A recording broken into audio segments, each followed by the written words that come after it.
Hello दोस्तों, कैसे हैं आप? मैं रमेश आपका हार्दिक स्वागत करता हूं मेरे YouTube channel Ramesh math point पर।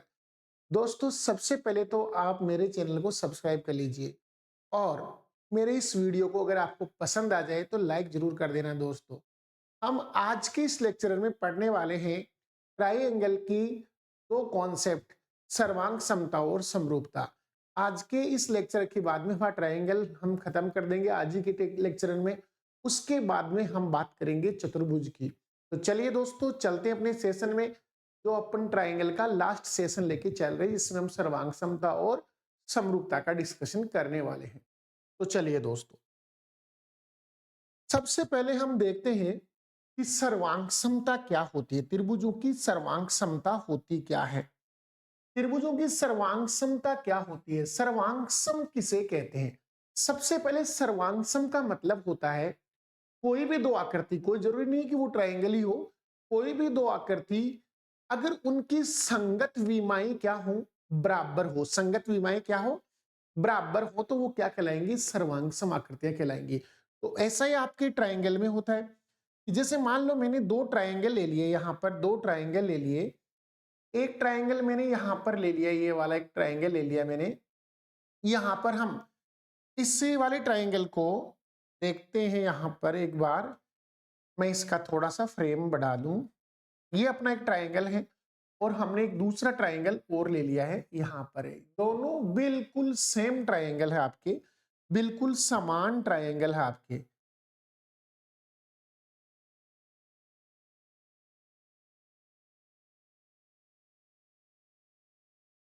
देखिए दोस्तों, ये आपका ट्रायंगल है, मान लो A B C. ABC triangle है और ये आपका ट्रायंगल है पी क्यू आर। यदि इनकी संगत भुजाएं समान हो, संगत भुजाएं जैसे मान लो ए बी के संगत भुजा आपको पी क्यू लग रही है, ए बी के संगत भुजा आपको क्या लग रही है? पी क्यू लग रही है। इसी प्रकार मान लो आपको एसी की संगत भुजा पी आर लग रही है, और इसी प्रकार यदि आपको इस क्यू आर भुजा के संगत आपको बीसी भुजा लग रही है, यानी अगर इसकी संगत भुजाएं समान है तो ये दोनों ट्रायंगल एक दूसरे के सर्वांग सम होंगे, यानी सर्वांग सम होंगे। तो सर्वांग सम होने के लिए जरूरी होता है कि जैसे मान लो इसकी ये भुजा 3 सेंटीमीटर है तो ये भी 3 होनी चाहिए, यहां पर इसकी भी ये कितनी होनी चाहिए? 3 होनी चाहिए दोस्तों।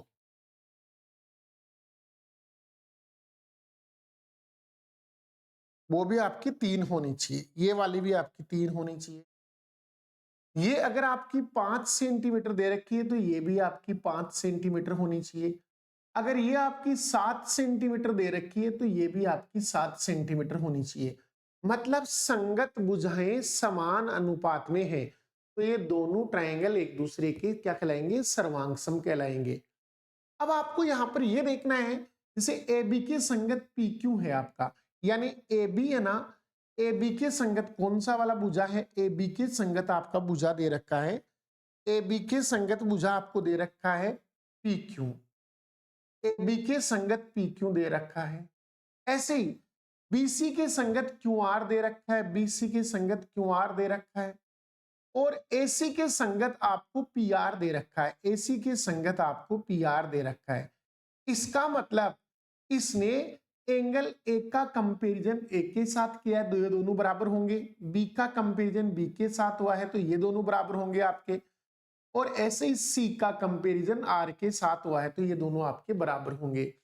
तो यहां से त्रिभुज एबीसी है ना, त्रिभुज एबीसी ये आपका सर्वांग सम हो जाएगा त्रिभुज पी क्यू आर के, ये आपके त्रिभुज पी क्यू आर के सर्वांग सम हो जाएगा, त्रिभुज पी क्यू आर के सर्वांग सम हो जाएगा दोस्तों।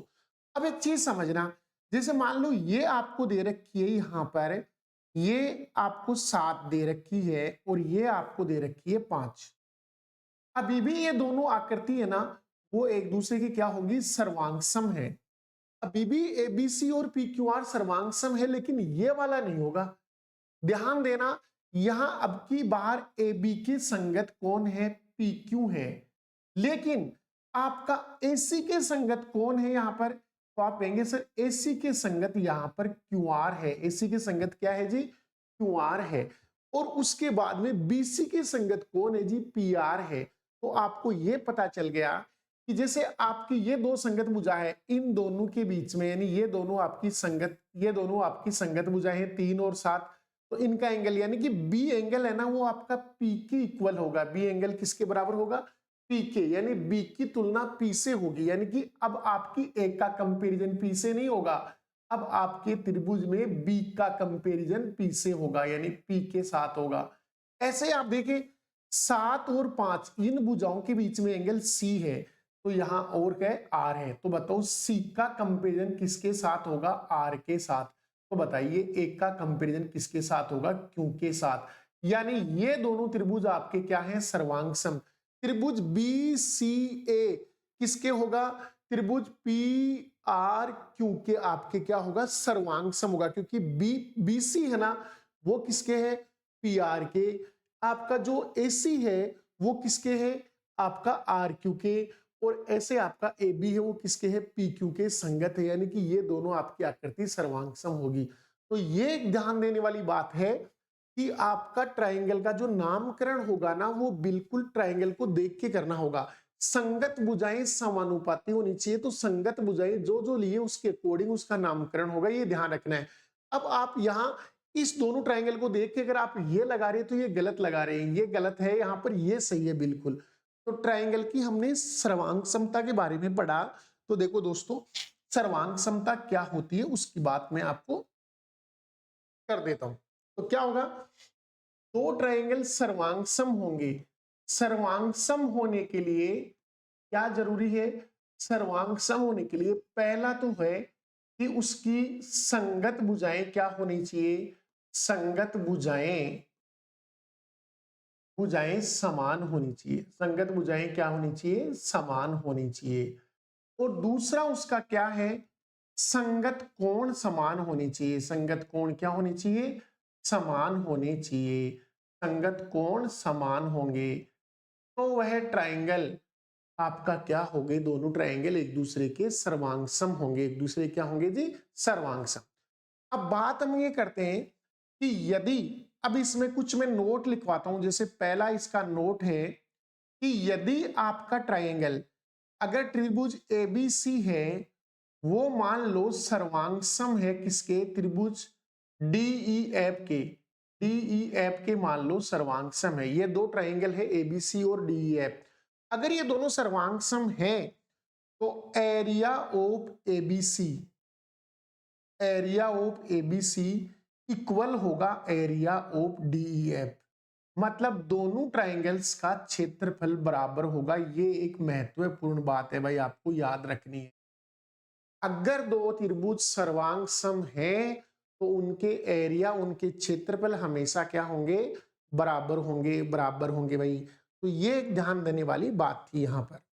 अब चलते हैं हम समरूपता के अंदर कि समरूपता क्या होती है। हम यहां पर थोड़ा सरसरी नजर से देख रहे हैं बस केवल। समरूपता का मतलब होता है दो आकृति जिनकी विमाएं क्या हो? समानुपाती हो, समान अनुपात में हो। यानी समान नहीं होनी चाहिए, समान हो भी सकती है नहीं भी हो, लेकिन उनका रेशियो क्या होना चाहिए? समान होना चाहिए, समान रेशियो में होनी चाहिए। जैसे मैं यहां पर आकृति लेता हूं, ट्राइंगल लेता हूं, मैं यहां पर एक ट्राइंगल ले लिया मैंने ऐसे, ये एक ट्राइंगल है, मैंने एक दूसरा ट्राइंगल ले लिया, यहां पर थोड़ा बड़ा ट्राइंगल ले लिया ऐसे। दोनों में हमें कंपैरिजन करना है, दोनों के अंदर हमें कंपैरिजन करना है। जैसे ये वाला आपका ट्राइंगल है, थोड़ा सा इसका फ्रेम बढ़ा लें, और इस ट्राइंगल में और आपको इस वाले ट्राइंगल की बात मैं कर रहा हूं यहां पर। ये दोनों ट्राइंगल आपको देखने हैं।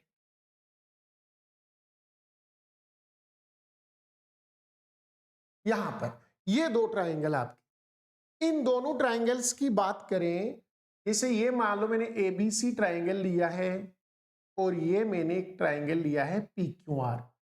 पी क्यू आर, ये एक ट्राइंगल ले लिया मैंने पी क्यू आर।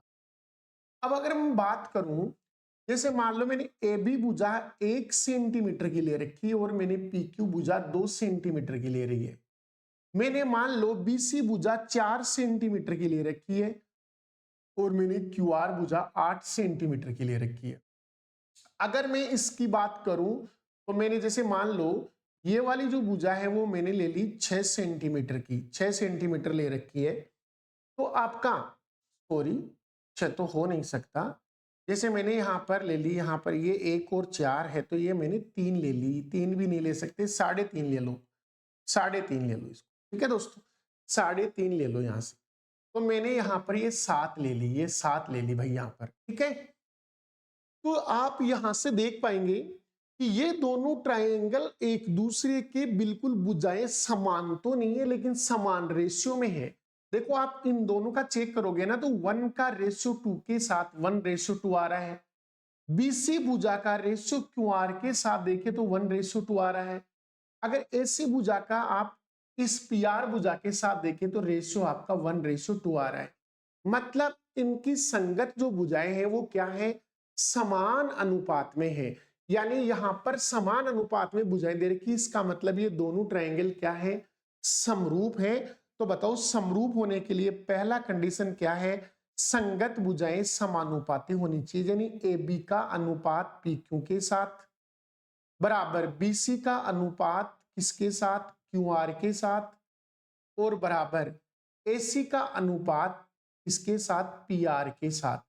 अगर इक्वल आ रहा है ए बी और बी पी क्यू का, बीसी और क्यू आर का, एसी और पी आर का, अगर ये अनुपात बराबर आ रहा है और कोण क्या आ रहे हैं, बराबर आ रहे हैं, कोण ए किसके बराबर आ रहा है, कोण पी के बराबर आ रहा है, कोण आपका बी किसके बराबर आ रहा है, कोण क्यू के बराबर आ रहा है, और कोण सी आपका कोण आर के बराबर आ रहा है, तो ये दोनों आकृति समरूप होगी। यानी त्रिभुज एबीसी समरूप होगा त्रिभुज पी क्यू आर के, त्रिभुज पी क्यू आर के समरूप होगा। दोस्तों सर्वांग सम में और समरूपता में ये अंतर होता है कि वहां बराबर का चिन्ह लगता है, इसमें बराबर का चिन्ह नहीं लगता है। देखो दोनों में इतना ही फर्क है, सेकंड कंडीशन दोनों में सेम है, उसमें भी संगत कोण बराबर होते हैं, इसमें भी संगत कोण बराबर होते हैं, लेकिन इसमें भुजाएं समानुपाती होती है जबकि उसमें भुजाएं समान ही होती है। इसलिए आपको ध्यान रखना है कि समरूप होने के लिए क्या होती है, भुजाएं समानुपाती। अब एक चीज और देखो आप कि यदि मैंने यहां पर भी 2 ले लिया होता, यहां पर भी क्या ले लिया होता, जैसे मैंने यहां पर भी 2 ले लिया होता, मैंने यहां पर 8 ले लिया होता, ये भी 8 ही होती मान लो, और ये आपकी 7 ही होती, ये आपकी 7 होती। तो अब बताओ ये दोनों आकृति सर्वांग सम हुई, तो आप कहेंगे बिल्कुल हुई सर, दोनों भुजाएं समान है, ये वाली भुजाएं ये भुजा इसके समान है, संगत भुजाएं समान है, सर्वांग सम है। लेकिन क्या ये समरूप भी है क्या, तो आप कहेंगे बिल्कुल सर, 2 का रेशियो 2 के साथ यानी 1:1, 8 का रेशियो 8 के साथ मतलब 1:1, 7 का रेशियो 7 के साथ 1:1। इसका मतलब प्रत्येक सर्वांग सम त्रिभुज क्या होते हैं, समरूप निश्चित रूप से होते हैं, लेकिन कोई जरूरी नहीं हो कि प्रत्येक समरूप त्रिभुज क्या हो, सर्वांग सम हो, ऐसा कोई जरूरी नहीं है। अब हम यहां पर कुछ कॉन्सेप्ट पढ़ने वाले हैं समरूप के। समरूपता में क्या क्या है वो देखो एक बार। पहला मैं इसमें एक नोट आपको यहां पर बता रहा हूं कि अगर आपके 2 ट्रायंगल समरूप हैं, समरूप ट्रायंगल हैं, यानी त्रिभुज एबीसी मान लो समरूप दे रखा है त्रिभुज पी क्यू आर के, 2 त्रिभुज है एबीसी और पी क्यू आर और ये दोनों आपस में समरूप हैं, तो इनकी संगत भुजाओं का यानी संगत भुजाओं का रेशियो, भुजाओं का रेशियो, भुजाओं का अनुपात,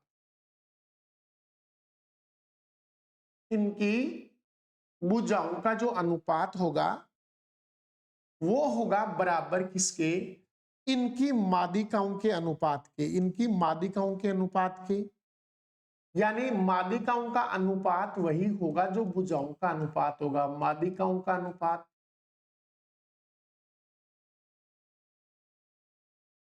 वही बराबर होगा शीर्ष लंबों का अनुपात,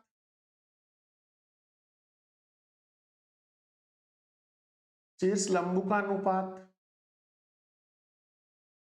वही आपका बराबर होगा कोण अर्धकों का अनुपात,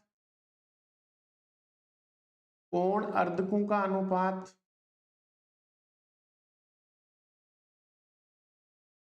यानी अगर दो आकृति समरूप, दो त्रिभुज समरूप है तो उनकी भुजाओं का रेशियो वही होगा जो उनकी माध्यिकाओं का रेशियो होगा, जो उनके शीर्ष लंबों का रेशियो होगा, जो उनके अर्धकों का रेशियो होगा। अर्थात कोण अर्धकों का रेशियो, माध्यिकाओं का रेशियो, शीर्ष लंबों का रेशियो और भुजाओं का रेशियो समरूप त्रिभुज में क्या होता है, इक्वल होता है। ये कॉन्सेप्ट है आपका पहला कॉन्सेप्ट जो आपको याद रखना है, इसे याद रखना भाई, ठीक है ना, ये काम आएगा। दूसरा कॉन्सेप्ट क्या है इसमें, दूसरा कॉन्सेप्ट क्या है वो भी समझो आप। दूसरा कॉन्सेप्ट ये है कि यदि दोनों ट्रायंगल समरूप हैं तो इनके क्षेत्रफलों का रेशियो, यानी त्रिभुज एबीसी का एरिया और त्रिभुज पीक्यूआर का एरिया, अगर इनके एरिया के रेशियो की बात करें तो वो क्या होगा, इनकी संगत भुजा, जैसे मैंने इस एबीसी की भुजा मैंने एबी ले ली तो एबी के संगत कौन है, पीक्यू, पीक्यू के अनुपात के वर्ग के बराबर होता है, के अनुपात के वर्ग के बराबर। अब कोई जरूरी नहीं है कि आप एबी चुने, आप बीसी चुन लेना तो बीसी के संगत क्यूआर आएगा। आप अगर एसी का चयन करेंगे तो एसी के संगत पीआर आएगा। यानी कोई भी आप संगत भुजा उठा लीजिए, उनका रेशियो का वर्ग करेंगे, वही रेशियो किसका आएगा, क्षेत्रफल का रेशियो आएगा। वही रेशियो किसका आएगा भाई, क्षेत्रफलों का रेशियो आएगा। तो ये एक इंपॉर्टेंट बात है, इस पर हमारे को एग्जाम्पल पूछे जाते हैं। तो ये एक बहुत ही अच्छा रिजल्ट है आपके लिए, ये भी आपको याद रखना है, ये भी महत्वपूर्ण है। उसके बाद में यहां पर एक तीसरी बात और पढ़ लेते हैं। तीसरी बात देखो, आगे हम पढ़ते हैं अगले में। देखिए यहां पर अपन कि 3 नंबर पर मैं बात करूं कि यदि त्रिभुज एबीसी आपका समरूप दे रखा है त्रिभुज पीक्यूआर के साथ, तो आपका एक कंडीशन ये भी होता है कि इनका परिमाप, पैरामीटर ऑफ किसका, त्रिभुज एबीसी का बटे पैरामीटर ऑफ त्रिभुज पीक्यूआर का, ये जो होता है ये इक्वल होता है संगत भुजा। जैसे मैंने यहां ए बी भुजा ले ली तो ए बी भुजा के संगत कौन आएगी, पी क्यू भुजा। तो इनके अनुपात के बराबर होता है भाई, इनके अनुपात के बराबर होता है। तो ये भी एक महत्वपूर्ण रिजल्ट हो गया आपको याद करने के लिए कि यदि दो आकृति, दो आपके ट्रायंगल समरूप हैं तो उनके परिमापों का अनुपात उनकी संगत भुजाओं के अनुपात के बराबर ही होता है। ये कॉन्सेप्ट भी आपको याद ही रखना है। अब हम बात करें अगले कॉन्सेप्ट की कि आपका चौथा कॉन्सेप्ट क्या आता है। चौथा कॉन्सेप्ट पढ़े अपन, तो मैं एक लेता हूं समकोण ट्रायंगल, एक समकोण त्रिभुज लेते हैं अपन यहां पर। जैसे मैंने एक समकोण त्रिभुज लिया है, ये वाला एक समकोण त्रिभुज है आपका। इस समकोण त्रिभुज में आपको थोड़ा सा इसका एक बार फ्रेम बढ़ा ले, यहां पर ये आपको समकोण त्रिभुज, जैसे मैंने इसको थोड़ा सा ऐसे कर देता हूं, मैं इसको यहां से ऐसे समझ में आएगा, थोड़ा सा अच्छा समझ में आएगा आपको। यहां देखो, ये आपका मान लो शीर्ष है ए, ये आपका शीर्ष है बी, ये आपका शीर्ष है सी, और ये आपका समकोण एंगल है, ये आपका समकोण। अगर यहां से सामने वाली भुजा के ऊपर एक लंब डाल दिया जाए जिसको नाम दे दिया मैंने डी, ये मैंने इसका नाम दे दिया डी है। अगर किसी समकोण त्रिभुज में समकोण वाली शीर्ष से लंब डाला जाए, ये आपका पांचवा कॉन्सेप्ट, चौथा कॉन्सेप्ट भाई। तो इसमें 3 चीज आपको याद रखनी पड़ेगी। पहला चीज, ठीक है ना, समरूपता से सिद्ध होती है। ये छोटा ट्रायंगल बड़े वाले के साथ समरूप होता है, तो आपको क्या करना है, इस ए बी का वर्ग, यानी छोटे वाले त्रिभुज के कर्ण का वर्ग, ए बी का वर्ग होता है, वो इक्वल होता है इस बीडी और पूरी बीसी के, यानी बीडी डॉट बीसी के मल्टीपल के बराबर होता है। ध्यान रखना, इस छोटे त्रिभुज का ये जो कर्ण है ना, वो इस टुकड़े के और इस पूरी भुजा के मल्टीपल के बराबर होता है। नंबर 2 क्या आता है यहां पर कि आप उधर वाले ट्रायंगल में चलो, तो ये वाला आपका विकर्ण है इसका, तो एसी का वर्ग किसके बराबर होता है, तो एसी का वर्ग होगा, वो बराबर होगा आपका इस टुकड़े सी डी के, यानी डीसी डीसी डॉट और पूरी भुजा बीसी, डीसी डॉट बीसी के बराबर होता है, यानी इसका वर्ग इस टुकड़े के और पूरी भुजा के मल्टीपल के बराबर होता है, और इसका वर्ग इस टुकड़े के और इस पूरी भुजा के मल्टीपल के बराबर होता है। और तीसरा कॉन्सेप्ट आता है यहां से कि यदि आपको इस लंब का वर्ग पूछ ले, एडी का वर्ग पूछ ले, एडी स्क्वायर बराबर इसका पूछ ले आपसे एडी स्क्वायर, तो ये इन दोनों टुकड़ों के मल्टीपल के बराबर होता है, यानी BD dot DC, BD dot DC के मल्टीपल के बराबर होता है, दोनों का मल्टीपल इसके वर्ग के बराबर होता है। ये तीन कॉन्सेप्ट भी आपको अच्छे से याद रखने हैं भाई, ठीक है दोस्तों, ध्यान रखने ना। इसका वर्ग क्या होगा, याद करने का तरीका, इसका वर्ग इसके साथ डॉट में पूरी भुजा, इसका वर्ग इस टुकड़े के साथ पूरी भुजा डॉट में, और इसका वर्ग क्या होगा, इन दोनों के मल्टीपल के बराबर होगा। तो ये आपका बेहतरीन एक कॉन्सेप्ट है यहां पर। तो चलिए दोस्तों, अब हम देखते हैं इनके ऊपर एग्जाम्पल्स, और कोई कॉन्सेप्ट आएगा तो हम उसकी बात करेंगे। आपका पहला एग्जाम्पल दे दिया, त्रिभुज एबीसी में बीडी लंब है किस पर, एसी पर स्थित बिंदु डी पर लंब है, और डीबीसी 44 है, ईबीसी पर स्थित एक ऐसा बिंदु है कि सीएई 34 डिग्री है, तो एईबी का माप ज्ञात, एईबी का माप आपको ज्ञात करना है। चलिए एक शेप बनाते हैं अपन यहां से।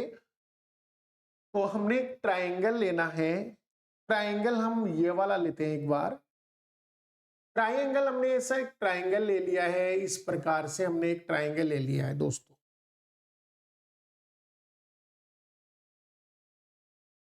ये आपका ट्रायंगल हो गया।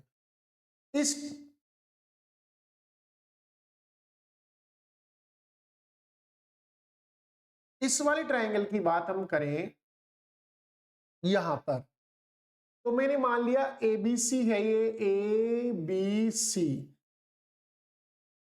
एबीसी, और बी से एक लंब डाला है एसी पर, बीडी, ये आपका लंब हो गया, बीडी एक लंब है। और डीबीसी, डीबीसी ये वाला एंगल आपका 44 डिग्री का, 44 डिग्री का है भाई, 44 डिग्री का है। और सीएई, सीएई और ईबीसी पर एक ऐसा बिंदु है कि यहां से इसको अगर मैं ऐसे मिलाऊं यहां पर, तो ये कोई बिंदु ई है, और ये एंगल आपको दे रखा है कितने का जी, 34 डिग्री का दे रखा है, 34 डिग्री का। और अपने से पूछा गया है एईबी का मान, एईबी का मान, यानी ये वाला एंगल अपने से पूछा गया है।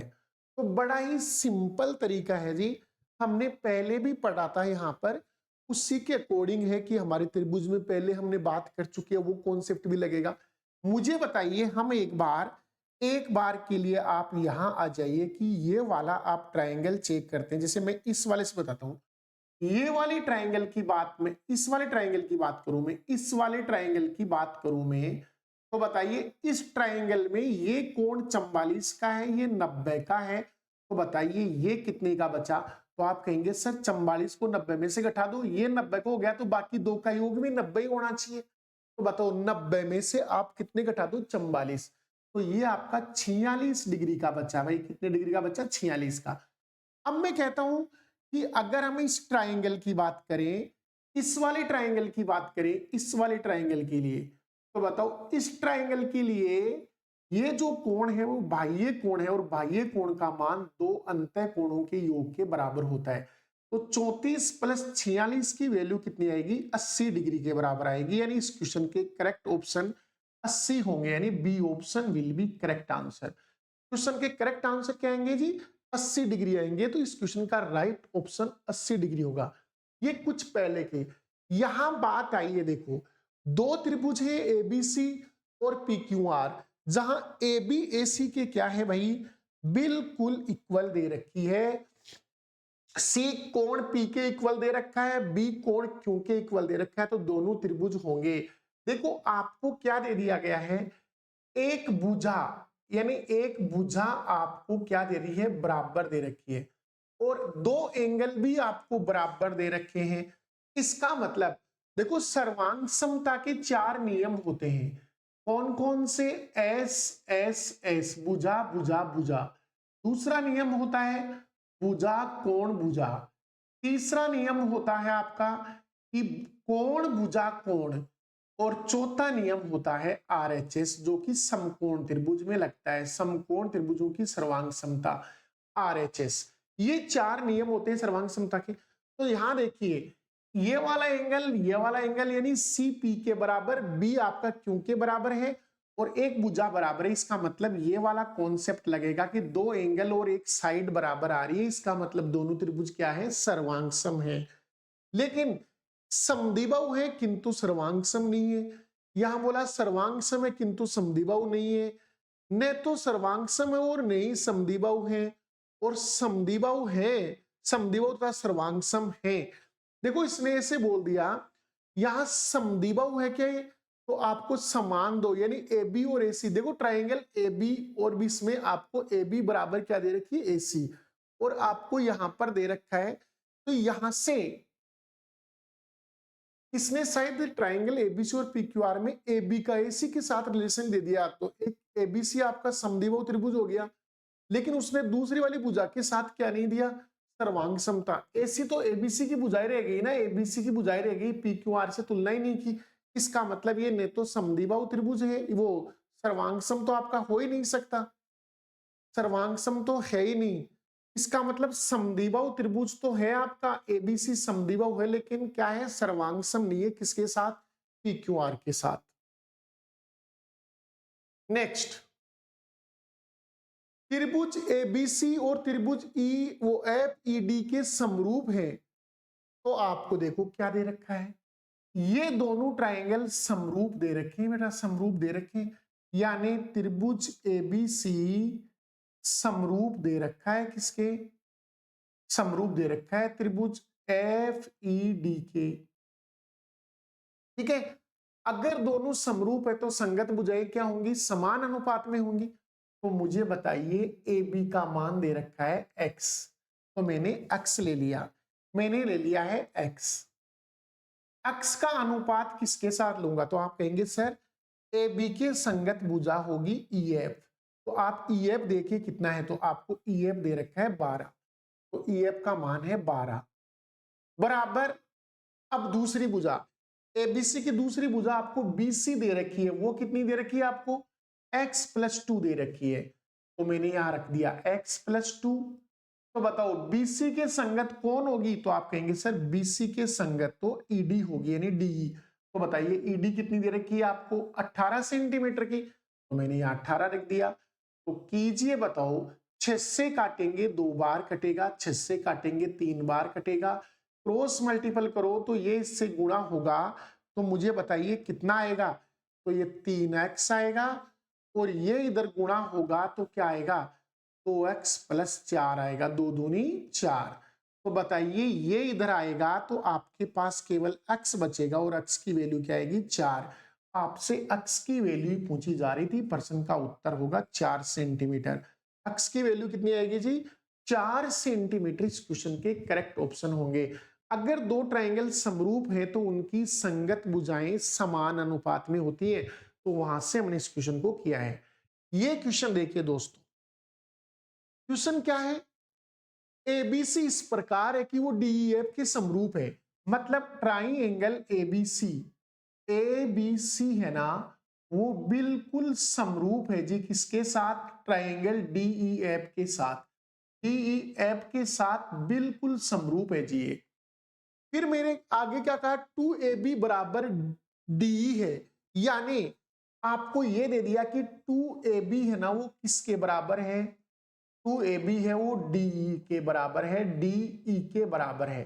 तो मैं डी का इधर भाग लगा दूं या ab का उधर भाग लगा दूं, वो तो एक ही बात है। तो मैं डी का इधर भाग लगा दूं तो ab upon D, ab upon D.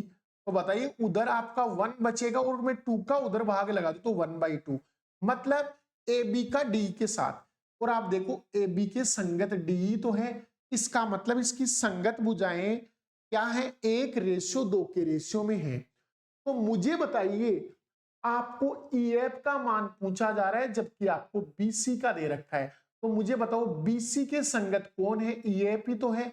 इसका मतलब बीसी का और ईएफ का रेशियो भी 1/2 ही होगा, क्योंकि आप जानते हैं कि समरूप त्रिभुजों की भुजाएं समान अनुपात में होती है।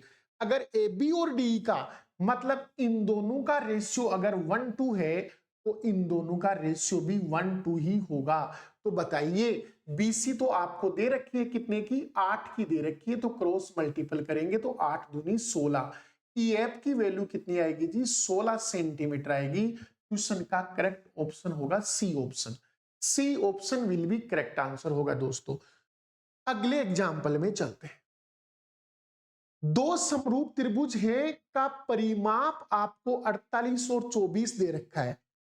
ट्राइएंगल पीक्यूआर का परिमाप आपको दे रखा है 48 और ट्राइएंगल एक्सवाईजेड का आपको परिमाप दे रखा है 24 और आपको एक्सवाई दे रखी है तो पीक्यूआर। देखो त्रिभुज आपके समरूप बताए, मतलब ट्राइएंगल पीक्यूआर समरूप दिया गया है त्रिभुज एक्स वाई जेड के साथ। अगर ऐसा है तो परिमापों का रेशियो, अभी हमने कॉन्सेप्ट पढ़ा था इनके पैरामीटर का ratio, parameter of PQR, PQR त्रिभुज का परिमाप बटे parameter of X Y Z, X Y Z का बराबर होता है संगत भुजाओं के अनुपात के। तो बताइए एक्स वाई के संगत कौन है? पीक्यू तो है, तो पहले पीक्यू लेंगे बाद में एक्स वाई लेंगे, क्योंकि हमने त्रिभुज ये ऊपर लिया है तो इसकी भुजाई ऊपर लेंगे। बोलो पीक्यू आपको क्या क्या दे रखा है? पीक्यूआर आपको दे रखा है 48, इसका परिमाप 48 है, दूसरे वाले का 24 है और आपको पीक्यू निकालनी है। और एक्स वाई कितनी दे रखी है? 12 की दे रखी है। एक्स वाई कितने की दे रखी है? 12 की दे रखी है। तो काट लीजिए, 12 इंटू 2 24 होता है, 2 से इसको काट लीजिए 24 बार। तो बताइए पी क्यू का रेशियो क्या आएगा? वो पी क्यू का मान कितना आएगा जी? 24 आएगा। क्वेश्चन के राइट आंसर। हमने कॉन्सेप्ट क्या पढ़ा था कि यदि दो ट्राइंगल समरूप हैं तो उनकी भुजाओं वो परिमापों का रेशियो संगत भुजाओं के रेशियो के बराबर, अर्थात परिमाप का। अब आगे से आपको इसे करने की जरूरत नहीं है, आप यही कर लेना। 48 को 24 से काट दो, यानी 2:1 आएगा आपका, 2:1 आएगा। और जो 2:1 इनका आएगा तो इनका भी 2:1 ही आएगा। अगर एक्स वाई 12 है तो पी क्यू 24 की होगी। कीजिए अगला एग्जाम्पल। दो समरूप त्रिभुज दे रखे हैं, यहां पर दो समरूप त्रिभुज दे रखे हैं और उनकी संगत भुजाओं का रेशियो दे रखा है 2:3, 2:3 दे रखा है आपको, 2:3 दे रखा है। छोटे त्रिभुज का क्षेत्रफल 48 है तो बड़े का क्षेत्रफल बताइए। तो मैंने कहा था ना क्षेत्रफलों का रेशियो क्या होता है? तो क्षेत्रफलों का अनुपात होता है, क्षेत्रफलों का अनुपात किसके बराबर बताया था मैंने? तो आप कहेंगे सर आपने क्षेत्रफलों का अनुपात बताया था भुजाओं के वर्ग के समानुपाती, वर्ग के रेशियो के समानुपाती।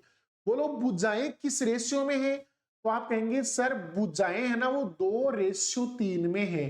तो बताइए एरिया किस रेशियो में होगा? तो आप कहेंगे 4:9 के रेशियो में होगा, क्योंकि आपको पता है भुजाओं के रेशियो की वर्ग के अनुपात के बराबर होती है क्षेत्रफल का रेशियो। अगर आपको छोटे वाले का एरिया 48 दे रखा है, मतलब कितना गुना जी? 12 गुना। तो बताइए इसका 12 गुना कितना होगा? 12 नामा 108, मतलब दूसरे ट्रायंगल का एरिया होगा 108 वर्ग सेंटीमीटर। बिल्कुल आसान सा क्वेश्चन है।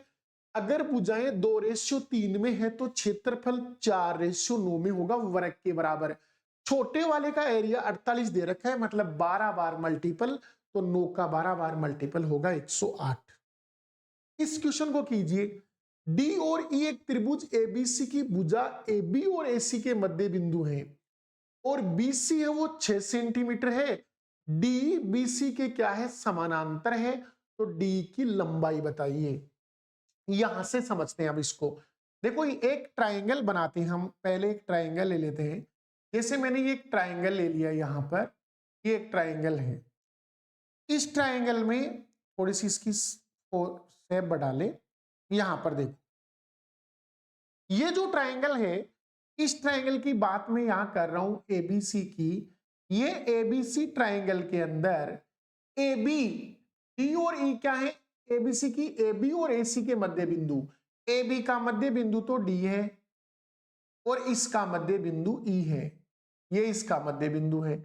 अगर मैं इसको मिला दूं यहां से, ये मिला दिया गया यहां पर, तो ये डी बन गई। बीसी आपको 6 सेंटीमीटर दे रखी है, बीसी आपको क्या दे रखी है जी, 6 सेंटीमीटर दे रखा आपको।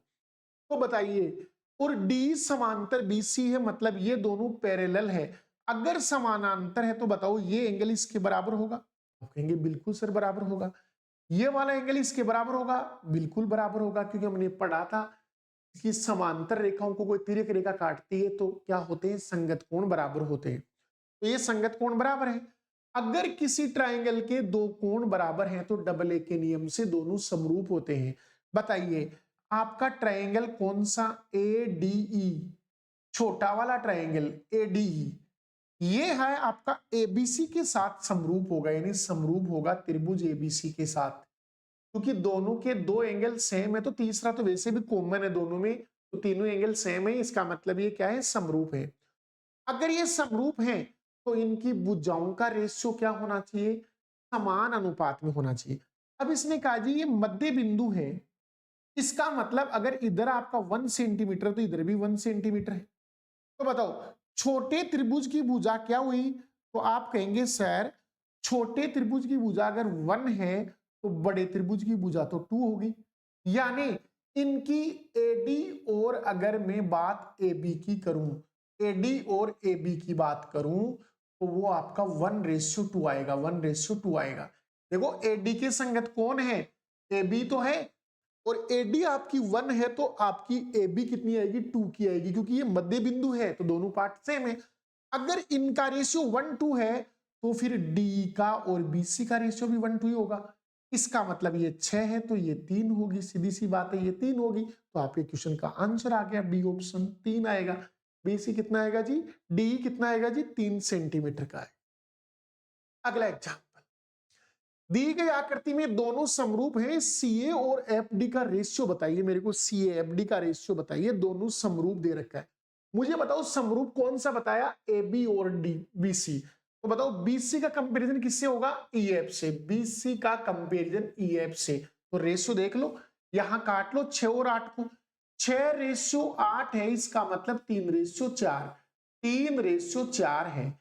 आपको बोलता है सीए और एफडी का रेशियो बताओ, तो बताओ सीए और एफडी का रेशियो क्या होगा, तो वही होगा जो बाकी उन दो भुजाओं का है, क्योंकि समरूप आकृति है तो रेशियो समान होता है, तो 3:4 आएगा आपका क्वेश्चन।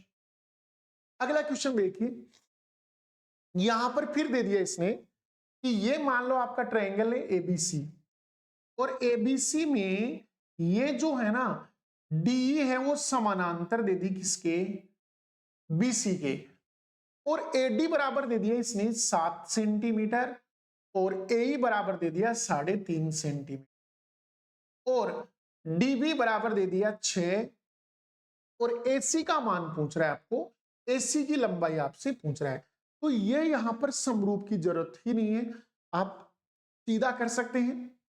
कौन सा लगेगा कि अगर कोई लाइन पैरेलल जा रही है किसी भुजा के, कोई लाइन पैरेलल जा रही है किसी भुजा के, तो उन शेष दो भुजाओं का सेम रेशियो में तोड़ेगा, मतलब एडी और डीबी का जो रेशियो होगा वही रेशियो एई और ईसी का होगा, एई और ईसी का होगा।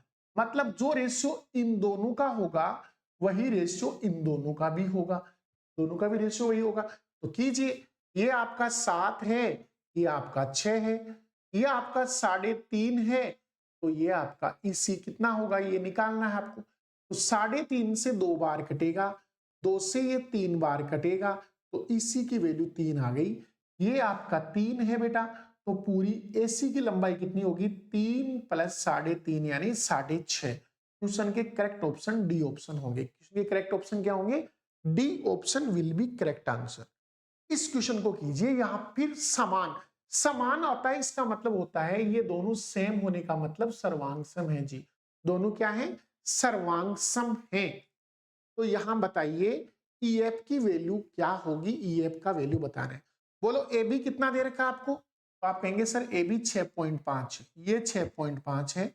बी सी कितनी दे रखी है आपको, डी कितनी दे रखी है, डी आपको 3.9 दे रखी है, 3.9 दे रखी है, ठीक है। और बीसी कितनी दे रखी है आपको, 5.15 दे रखी है बीसी। और ईएफ आपको निकालनी है कि ईएफ क्या आएगी। यहां से दोनों समान है, समरूप है, सॉरी सिमिलर टू डीईएफ, यानी दोनों समरूप दे रखे हैं, यहां पर समरूप दे रखे हैं, समान दे रखे हैं, मतलब समरूप, सिमिलर बोल रहा है ना, सिमिलर सिमिलर दिखते हैं, समान समरूप है।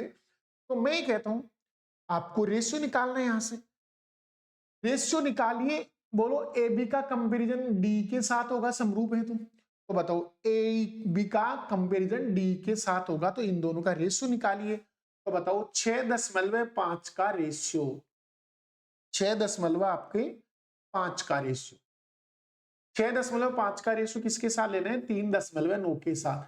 दशमलव हटा दो, 13 से काट दो, 5 बार गया, 13 से काट दिया 3 बार, मतलब 5:3 आएगा।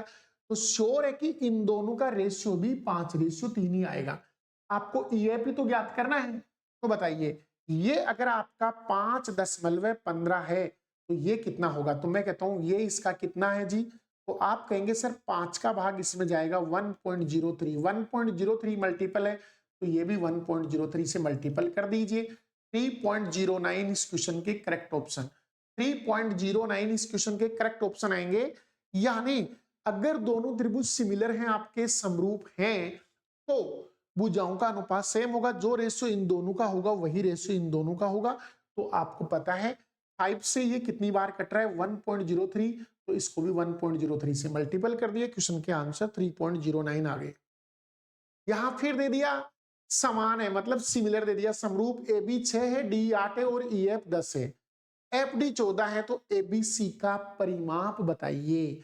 दो ट्राइंगल देखते हैं एक बार। मैंने एक ट्राइंगल बना दिया एबीसी, ये मैंने एबीसी ट्राइंगल बना दिया एबीसी, और मैंने दूसरा ट्राइंगल ले लिया, वो आपका है टीईएफ, टीईएफ। और आपको क्या क्या दे रखी है वो लिख लीजिए, यहां पर आपको क्या क्या दे रखा है। आपको ए बी दे रखा है 6 सेंटीमीटर का, ए बी 6 का दे रखा है। बीसी आपको, बीसी नहीं दे रखा है, डी दे रखा है, डी कितने का दे रखा है जी, 8 का दे रखा है। फिर आपको ईएफ कितने का दे रखा है, तो ईएफ आपको दे रखा है 10 का। एफडी कितने का दे रखा है, 14 का, एफडी 14 का दे रखा है। आपसे इसका परिमाप पूछा है, आपको इसका क्या पूछा है, परिमाप। तो मैं यहां से देखना है, बोलो यहां से मैं इसका परिमाप निकाल दूं एक बार, इसका परिमाप कितना है, इस वाले आकृति का परिमाप कितना है। तो आप कहेंगे सर 14, 10, 24 और 8 कितने हो जाएंगे, 32 हो जाएंगे।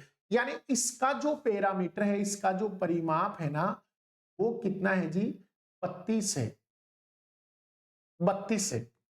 अब मैं कहूं आपका ए बी के संगत कौन सी भुजा है, डी है, तो बताओ ए बी के संगत अगर डी है तो भुजाओं का रेशियो देखो क्या आ रहा है, तो 6 को काटेंगे आप, 8 से 3:4 आ रहा है। जो रेशियो भुजाओं का है वही रेशियो परिमाप का होगा, इसका मतलब परिमाप का रेशियो भी यही होगा। दूसरे वाले का परिमाप 32 दे रखा है, मतलब 8 गुना, तो पहले वाले का परिमाप भी 8 गुना कितना होगा, 24 होगा। यानी इस क्वेश्चन के करेक्ट ऑप्शन होंगे बी ऑप्शन, यानी 24 इस क्वेश्चन के करेक्ट आंसर होंगे। बिल्कुल दूसरे का परिमाप 32 है, इसकी भुजा का इसकी भुजा के साथ रेशियो क्या आ रहा है, 3:4। और हमने कॉन्सेप्ट पढ़ा था कि परिमापों का रेशियो वही होता है जो उनकी भुजाओं का रेशियो होता है। तो बताइए 4 का मान 32 है, मतलब 8 बार मल्टीपल, तो 3 का 8 बार मल्टीपल 24 आएगा, क्वेश्चन के राइट ऑप्शन होंगे। इस क्वेश्चन की बात कीजिए, दी गई आकृति में त्रिभुज एबीसी त्रिभुज एडीएफ के समरूप है, सिमिलर ट्रायंगल है एडीएफ के, यानी कि ये आपका त्रिभुज है वो इसके क्या है जी, समरूप है, ठीक है ना। ये एक आकृति बनी हुई है यहां पर इसमें, और ये कह रहा है कि त्रिभुज एडी का क्षेत्रफल 18 है, तो त्रिभुज एबीसी का क्षेत्रफल बताओ, इसका क्षेत्रफल आपको है, ठीक है, इसका दे रखा है आपको।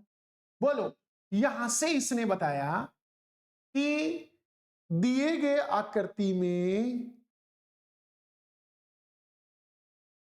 समरूप है, शायद इस क्वेश्चन में कुछ करेक्शन है, यहाँ इस आकृति में कुछ छूट रहा है भाई, कोई लंबाई चौड़ाई यहाँ छोड़ रखी है इसने, या कोई बात यहाँ है वो जो ये बता नहीं रहा है, क्योंकि समरूप तो बता दिया लेकिन ये बताया नहीं है कि डी लाइन कहाँ से गुजरी।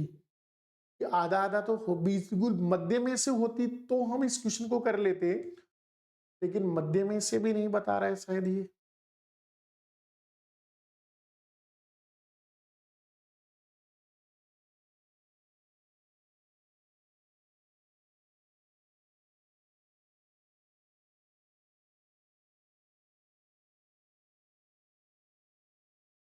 भाई भुजाओं के वर्ग के बराबरी तो होता है, लेकिन भुजाओं का रेशियो यहाँ दे नहीं रखा है।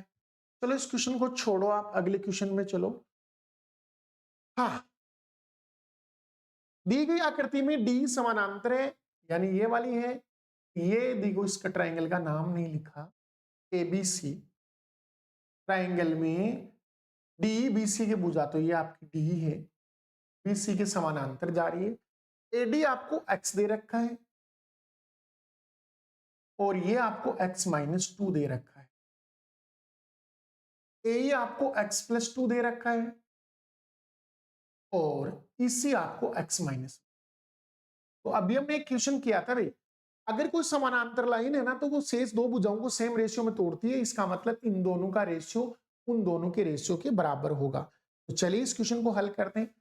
x का रेशियो x -2 के साथ बराबर होगा x +2 का रेशियो x -1 के साथ। क्रॉस मल्टीपल कर लीजिए भाई, इसको क्रॉस मल्टीपल कर लीजिए, क्रॉस मल्टीपल कर लीजिए, ठीक है। इसको इधर गुणा करेंगे क्या आएगा, x² - x, इसको इधर गुणा करेंगे तो x² - 4 आएगा। क्यों, a माइनस बी को a प्लस बी से गुणा करते हैं तो a² - b² आता है। x² से x² कट गया, माइनस से माइनस कैंसिल हो गया, 4 इसकी वैल्यू आ गई, ऑप्शन आएगा 4, B option will be correct answer. x की वैल्यू क्या आएगी जी, 4 आएगी। कीजिए ये आई जे के एक समद्विबाहु त्रिभुज है जिसमें आई जे बराबर है आई के, यदि जे आई के 60 है और आई जे के का माप 120 से कितने प्रतिशत कम होगा। देखो इसने ट्रायंगल दिया है और ट्रायंगल आपका कैसा है जी, समद्विबाहु ट्रायंगल है, इसने समद्विबाहु ट्रायंगल बताया इसने, समद्विबाहु ट्रायंगल बताया इसने। इसकी दो, जैसे आई जे बराबर क्या है आई के, ये आपका आई है, ये आपका जे है और ये आपका के है, और ये दोनों आई के और आई जे आपकी बराबर है। जे आई के ये आपका 60 डिग्री है, तो बताओ ये दोनों भी आपके सेम ही होंगे।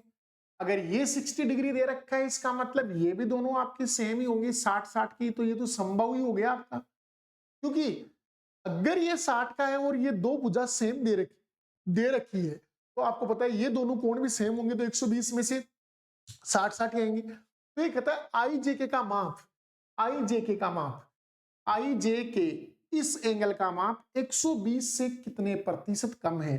तो बिल्कुल भाई ये 120 डिग्री से कितना कम है, तो आप कहेंगे सर 50%, 50% कम है, जिससे 50% है, बिल्कुल डी ऑप्शन करेक्ट आंसर। ये कीजिए, एक त्रिभुज के 3 कोण हैं, ये 2020 में एनटीपीसी में आया क्वेश्चन है। अब मैंने थोड़ा सा एग्जांपल चेंज कर दिए, समरूप सर्वांग सम के अलावा भी हम एग्जांपल ले रहे हैं, एक दो कर रहे हैं। त्रिभुज के 3 कोण दे रखे हैं, सबसे बड़ा कोण बताइए, तो मैं कहूंगा कि कोणों का योग कितना होना चाहिए, 180 डिग्री, तो जोड़ दीजिए, बोलो 5 और 3 8 और 2 10, 10x, इधर 12 और 8 कितने हो गए -20 डिग्री, और ये बराबर 180 के होना ट्रायंगल के तीनों कोणों का, तो ये उधर जाएगा तो 200 हो जाएगा, 10x बराबर हो जाएगा 200। तो बताइए x बराबर कितना हो जाएगा 20 डिग्री। सबसे बड़ा एंगल बताना है आपको, तो यहां पर रखिए आप 20 का मान, यहां 20 रख दीजिए, 20 × 5 100 होता है, 100 में से 12 गए तो कितने बचेंगे भाई 88 डिग्री। क्वेश्चन के करेक्ट आंसर कहेंगे 88 डिग्री। यहां रखेंगे तो 20 थी 60, 60 में से 8 जाएंगे 52 डिग्री, यहाँ 20 दूनी 40 डिग्री, एक 40 का होगा, एक 52 का होगा, एक 88 डिग्री का होगा। एक संभव त्रिभुज एबीसी की भुजा 28 है, एक अन्य संभव त्रिभुज पीक्यूआर की भुजा ज्ञात कीजिए, इसका क्षेत्रफल त्रिभुज एबीसी के क्षेत्रफल का 16 गुना है। 16 गुना दे रखा आपको। अब बताओ, पहला त्रिभुज एबीसी, आपका त्रिभुज एबीसी है, वो भी एक संभव त्रिभुज है, और त्रिभुज पीक्यूआर है, वो भी संभव त्रिभुज है।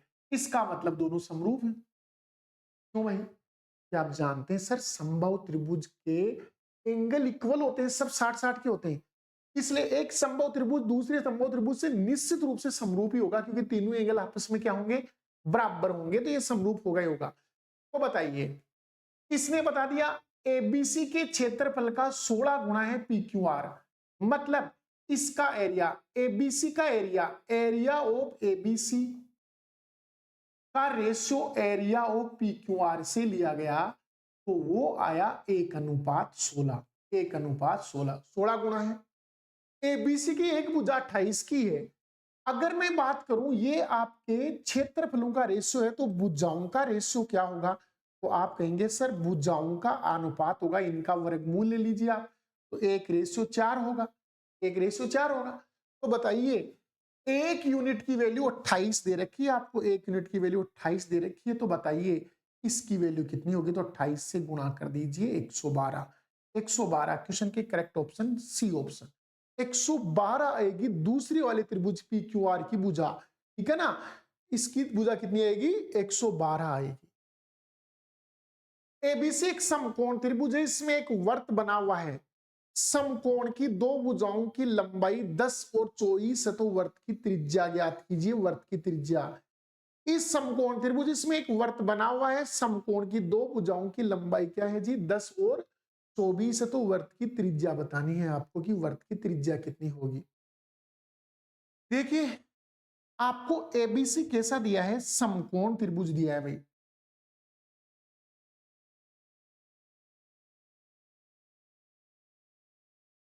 ये एक समकोण त्रिभुज है आपका, ठीक है ना दोस्तों?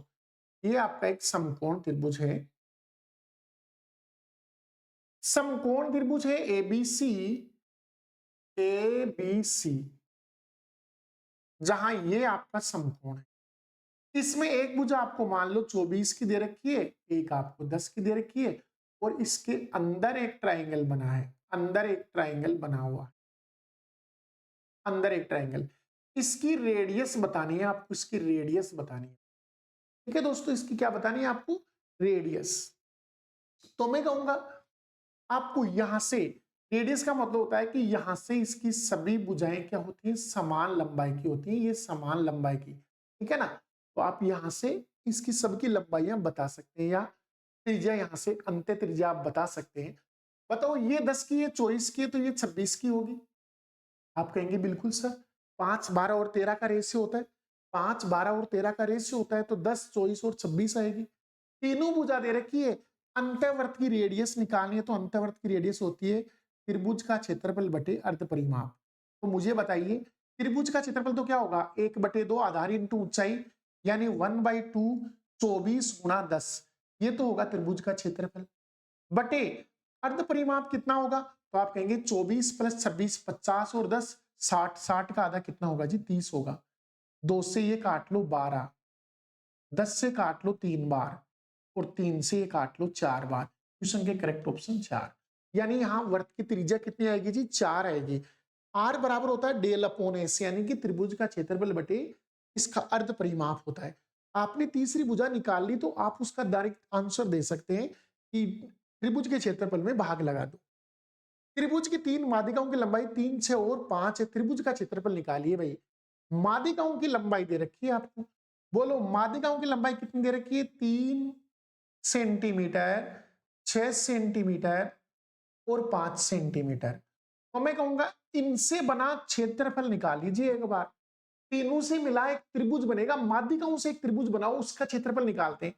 तो मैं कहूंगा हीरोन के सूत्र से निकाल लो, अंडर रूट।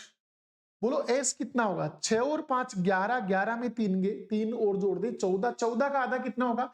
7, गुणा 7 में से 3 घटाओ 4, 7 में से 6 घटाओ 1, 7 में से 5 घटाओ 2, मुझे बताओ 4 बाहर आ जाएगा तो 2 आएगा और अंदर बचेगा 7 दूनी 14।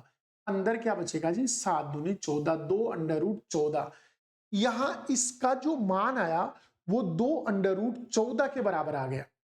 अब मैं कहूंगा इसने क्या कहा था, इसने ये कहा था, एक कॉन्सेप्ट मैंने पहले आपको बताया है, जब पहली क्लास आप जाके पीछे मेरे वीडियो देखिए, उसमें मैंने बताया है कि अगर कोई ट्रायंगल है आपका ऐसे, इस ट्रायंगल की माध्यिकाओं से कोई त्रिभुज बने, अगर इन माध्यिकाओं को उठाएं, इसको उठाएं, इसको उठाएं, इसको उठाएं, तीनों को उठाकर एक ट्रायंगल बनाएंगे, उस ट्रायंगल का जो एरिया होता है और इस पूरे एबीसी का इस ट्रायंगल का एरिया होता है, उसके बीच में एक रिलेशन होता है।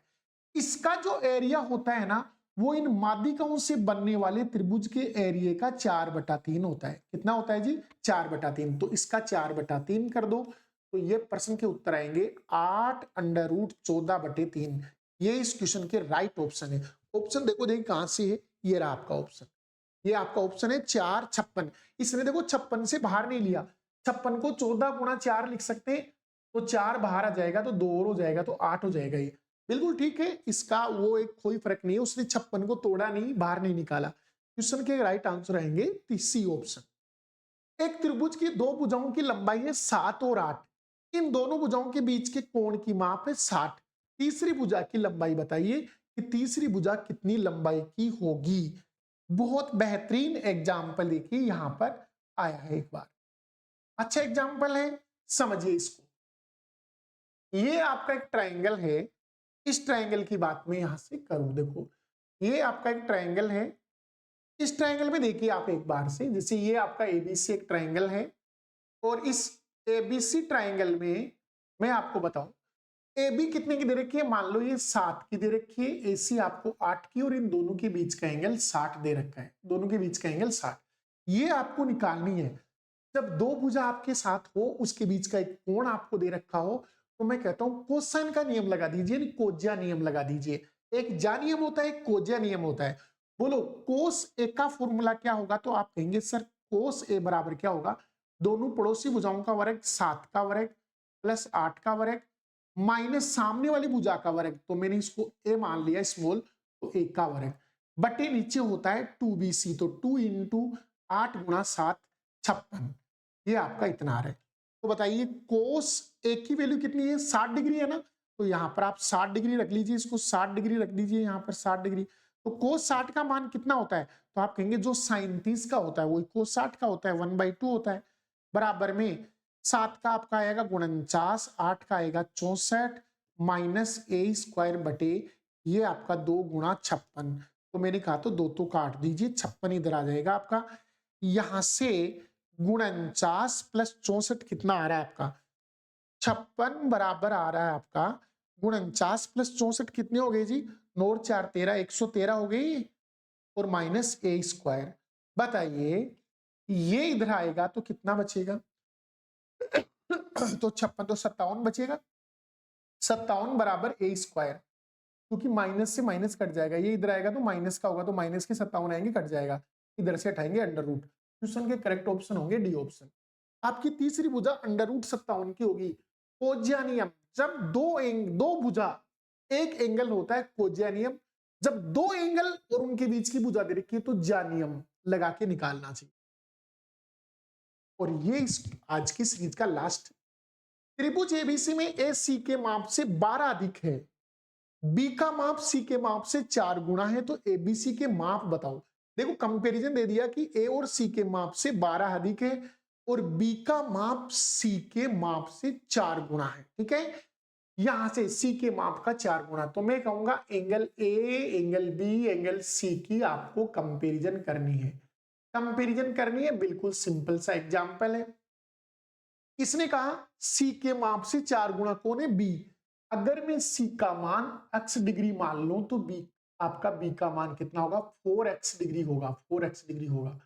और ए का माप सी से 12 ज्यादा, तो सी से 12 ज्यादा मतलब x प्लस 12, ये आपका होगा x डिग्री प्लस 12 डिग्री होगा। तो बताइए तीनों का योग कितना होगा, तो आप कहेंगे 180 के बराबर होगा। 180 के बराबर होगा तो जोड़ लीजिए, 4 और 1 5 और 1 6, 6x डिग्री प्लस 12, 12 को उधर ले जाइए, तो बताइए 6 डिग्री बराबर कितना आएगा 168। तो काट लीजिए 6 से, यहां से 6 दूनी 12, 8 छीगे 48, 28 बार कट गया। तो बताइए ये तो आपका आएगा 28 + 12 40 का, पहला कोण तो आएगा 40 का। ये तो 28 × 4 112 का और 28 का, यानी क्वेश्चन के करेक्ट ऑप्शन आएंगे 40, 112, 28, यानी ऑप्शन नंबर बी बिल्कुल करेक्ट आंसर। तो दोस्तों ये था आज का हमारा लेक्चर जिसमें हमने बात की 20, तो हमने इसमें क्वेश्चन देखे प्लस हमने सर्वांग समता और समरूपता के बारे में थोड़ी सी थ्योरी पढ़ी, कॉन्सेप्ट पढ़े हैं। कल हम फिर एक वीडियो लेके आएंगे आपके लिए चतुर्भुज का। चतुर्भुज कल के कलेक्शन में हम चतुर्भुज देखेंगे, उसके बाद में हम वर्त की बात करेंगे, यानी ज्योमेट्री को जल्दी से खत्म करेंगे। जय हिंद, जय भारत।